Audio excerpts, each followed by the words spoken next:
Winamax, les meilleurs cotes. Bonjour à toutes et à tous, bienvenue dans un nouvel épisode des Paris, ma Ligue 2 spéciale 24e journée de Ligue 2 qui débute ce vendredi à 20h avec le multiplex. Le dernier sur Téléfoot, on l'a appris une nouvelle fois, Philippe, on salue évidemment toutes les équipes de Téléfoot, toutes les équipes éditoriales qui ont travaillé d'arrache-pied sur la Ligue 2, qui faisaient un taf intéressant et à qui on a une nouvelle fois une grosse pensée pour ce dernier multiplex de la saison sur Téléfoot.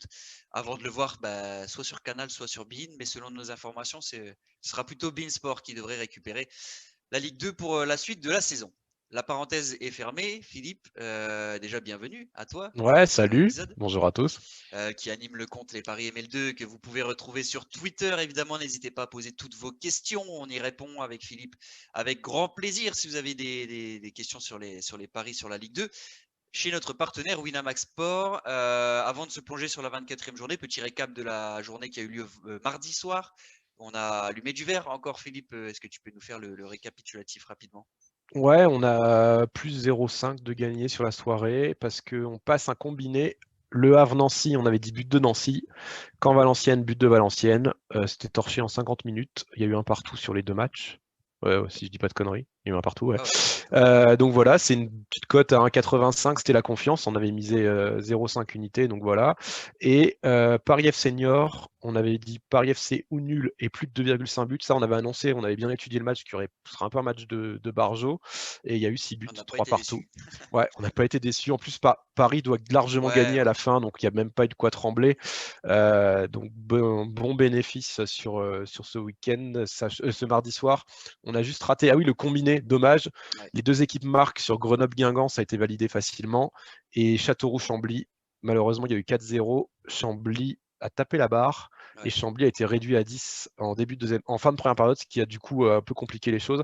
C'est vraiment dommage parce que c'était la grosse cote à 3 et on n'est pas passé loin. Hmm. En tout cas, voilà, l'avantage, c'est qu'on finit quand même en positif, encore une fois, grâce à la gestion de mise. C'est très important, surtout, n'hésitez pas à suivre la gestion de mise qu'on vous conseille sur les paris.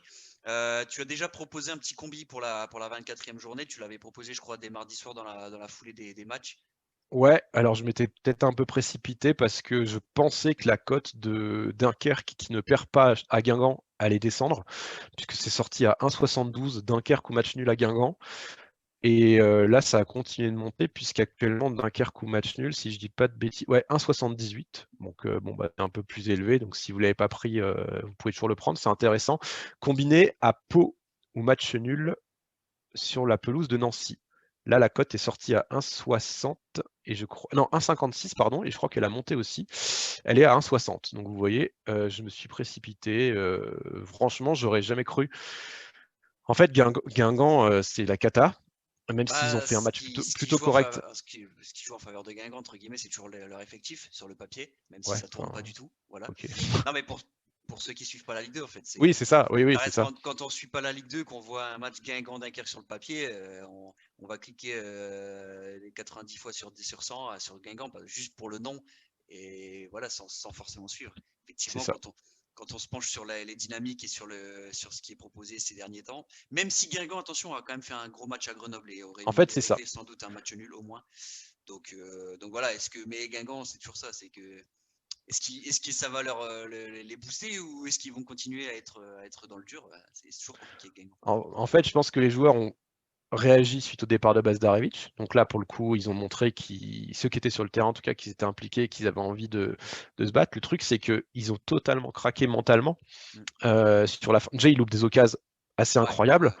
dont Donc un dans la but tête, Hiro. ouais, bah ouais, dans la tête, ça va pas. Et en plus, à la fin, ils craquent en prenant un but. Et donc pour moi, ils peuvent carrément dominer de la tête et des épaules le match contre Dunkerque, mener 1-0 et se casser la gueule à la 90e, se faire égaliser bêtement. Donc c'est pour ça que je trouve que la cote Ouais. est trop élevée. Après, on l'a vu juste avant contre Pau à domicile, même ce type de match, hein, Écroulé. Guingamp-Pau, ils perdent 2-0, ils arrivent à revenir à 2-2, voilà, parce qu'ils ont les qualités, et puis finalement ils s'inclinent 3-2 parce C'est que ça en fait. mentalement, ils sont pas armés pour lutter pour le maintien face à ces équipes comme Pau, comme Dunkerque, comme Chambly, où ils seront toujours battus dans l'envie en fait, parce C'est que c'est ça. pas un effectif qui est taillé pour jouer le maintien tout simplement. Et Dunkerque qui est quand même doit faire gaffe là parce que je Ouais. crois que ça c'est quand même bien resserré au classement. Donc Plus pour de moi, 3 points Dunkerque, d'avance. ouais, voilà, ils vont pas prendre de risques. Ça risque de se défendre. Ils ont un bon gardien. Donc voilà, c'est pour ça que je m'attends plutôt à un match assez équilibré. Donc je trouve que c'est trop élevé pour Dunkerque ou Donc nul. Et pareil pour Pau, match nul. ouais. Donc là, le combi, il 2,85, faut ouais. l'afficher qui est actuellement à 2,85 chez notre partenaire Winamax Sport. Voilà, combien tu avais mis en termes de Bah, j'ai mis 0,25 unités 0,25. parce que voilà, mais donc du coup, bah, vous pouvez rester à 0,25 comme mise. Si vous y croyez pas trop, vous pouvez me descendre à 0,2 puisque moi je l'ai eu à 2,68, donc vous voyez la cote est plus intéressante pour vous. Et Pau, bah, je les vois pas perdre à Nancy parce que bah, Pau, la C'est un grosse vrai, confiance, grosse vrai match à 6 dynamique, points, hein, c'est entre ça, et c'est le 19e et retour, Nancy. le retour de Didier Tolo à Nancy. Exactement. Qui n'a pas fait grand-chose à l'époque avec Nancy. Il n'empêche, Captain il avait Haddock, quand même hein. sauvé le club. Voilà, il avait Voilà. quand même sauvé le club sur les 3 derniers matchs là, de la saison, où le changement d'entraîneur avait permis de sauver Nancy. Derrière, il a fait cette fameuse série de 8 matchs sans marquer et sans gagner, je crois. Donc il n'est pas resté longtemps, mais je pense qu'il se fera bien plaisir de ne pas perdre ce soir sur la pelouse de Nancy. Et Nancy, c'est un peu comme Guingamp, même si c'est pas du tout pareil au niveau de l'état d'esprit, ça reste hyper fébrile. Contre le Havre, ils doivent gagner, ils mènent 1-0, ils doivent gagner tranquillement, et ils arrivent à mettre un but contre leur camp à la 80e minute. Enfin, c'est juste hallucinant contre une équipe contre de le Havre qui ne fait pas grand-chose offensivement.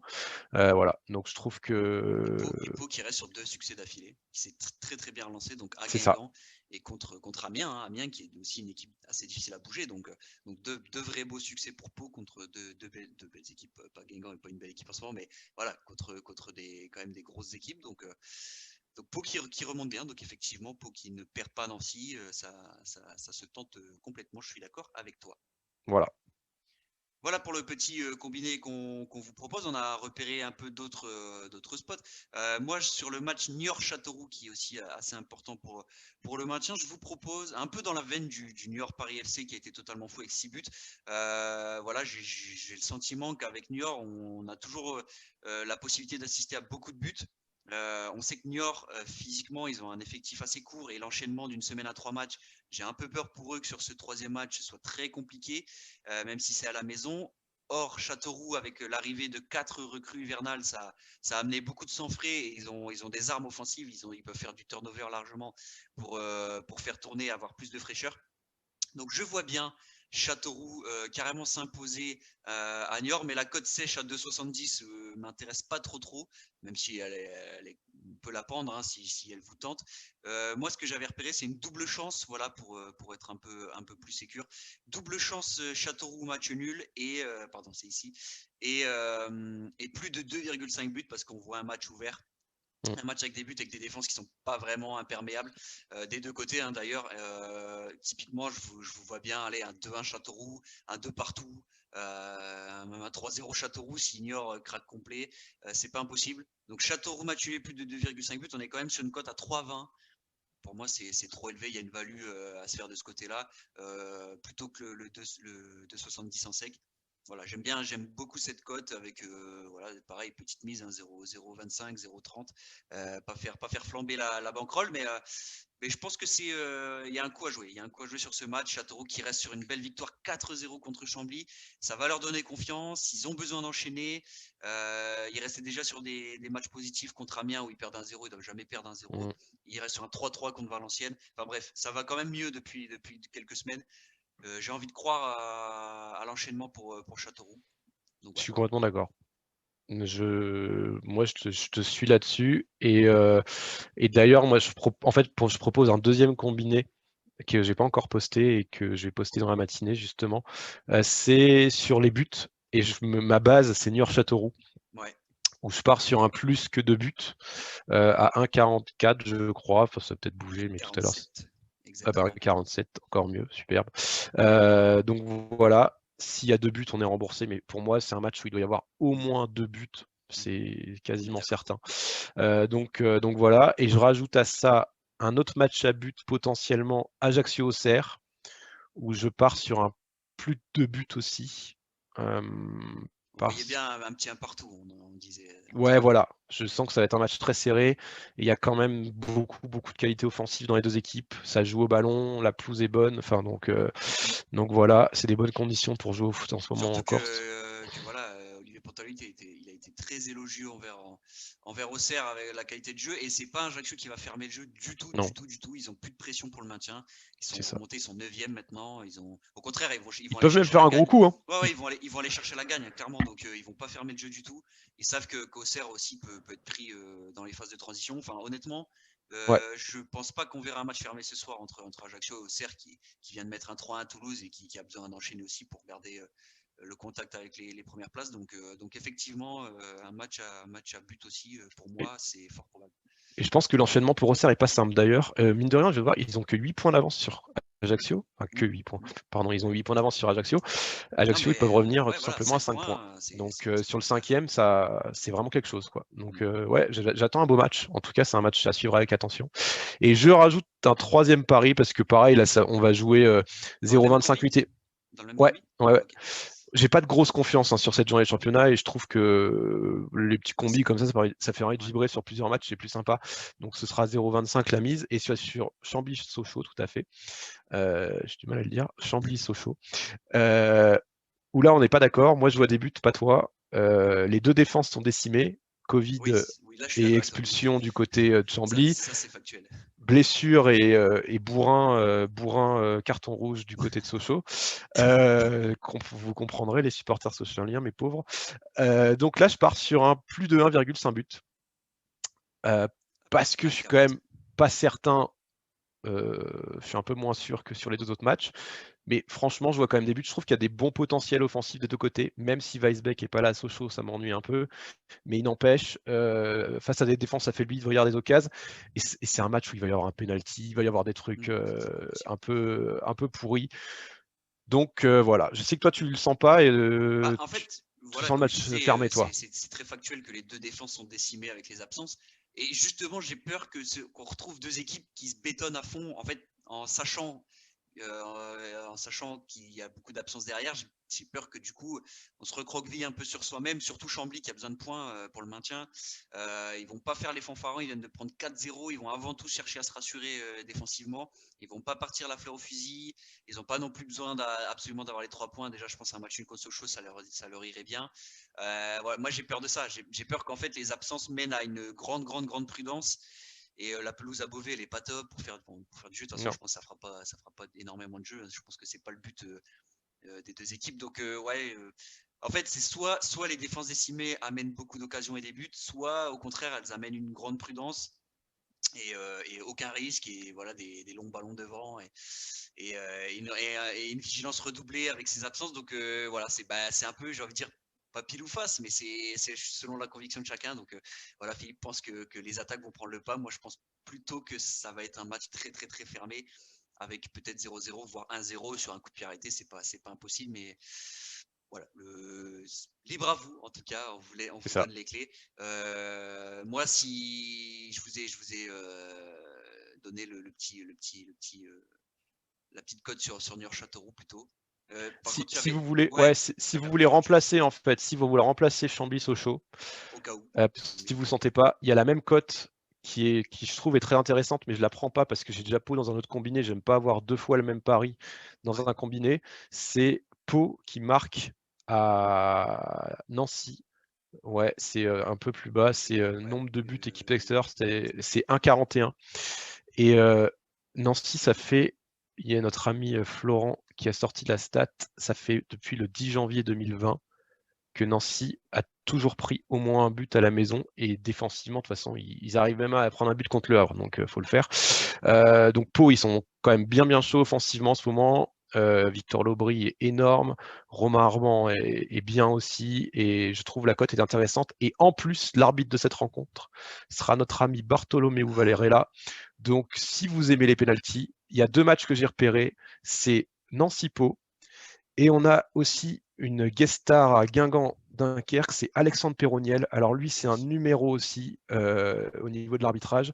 Et donc, si vous voulez jouer les pénaltys, regardez aussi du côté de Guingamp-Dunkerque parce que, à mon avis, ça peut régaler. Je cherche la cote du penalty. Je sais pas s'ils l'ont déjà mis. Parce qu'ils n'ont pas mis les buteurs encore. On n'est peut-être pas encore. Ah si, but sur penalty. Voilà. 3,40. Au moins une des équipes. Philippe, 3,40 sur Pau-Nancy, et tu nous as dit Guingamp-Dunkerque. Ouais, Guingamp-Dunkerque, Alexandre Perroniel, il est assez bon dans son style aussi. Et il y a un arbitre que j'aime beaucoup, par contre, qui est moins inspiré en ce moment. C'est Gaël Angoula. Ça fait 2 ou 3 matchs où il sort des cartons rouges. Ah, il est très bon. Et c'est mon arbitre préféré. Et là, ça fait 2-3 matchs qu'il prend des décisions. D'ailleurs, il était sur Valenciennes-Camp, je crois. C'est lui qui siffle le péno pour Caen, il me semble. Oui, et là, il a c'est assez étonnant parce que pour un ancien défenseur, ça m'a surpris. C'est un duel. Ouais. Même et Olivier Guégan a dit qu'il était inexistant. Je suis d'accord avec Olivier Guégan. Franchement, c'est un duel comme on en voit beaucoup. Je suis d'accord. Ouais. Et il a donné un rouge pour un deuxième jaune à un joueur sur un duel aérien. Je crois que c'était Niort. Et pareil, j'ai trouvé ça assez hallucinant. Donc là, il est moins inspiré. Et lui, il va arbitrer Ajaccio-Auxerre. Comme ça va attaquer, c'est pas impossible non plus qu'il y ait un penalty sur ce genre de match. Donc voilà. Voilà les petits si vous aimez bien les pénaltys, je sais qu'il y en a qui parient que sur les pénaltys. Et c'est assez marrant. Vous prenez un péno pendant Cipo et Guingamp-Dunkerque, ceux qui aiment bien les pénaux. Après, il faut qu'il les marque, parce que Valette a fait un super arrêt. Ouais, mais Valette, c'est sur Zach. Pardon, oui, pardon, Martin sur Zach. Ouais, c'est vrai qu'il fait un super arrêt.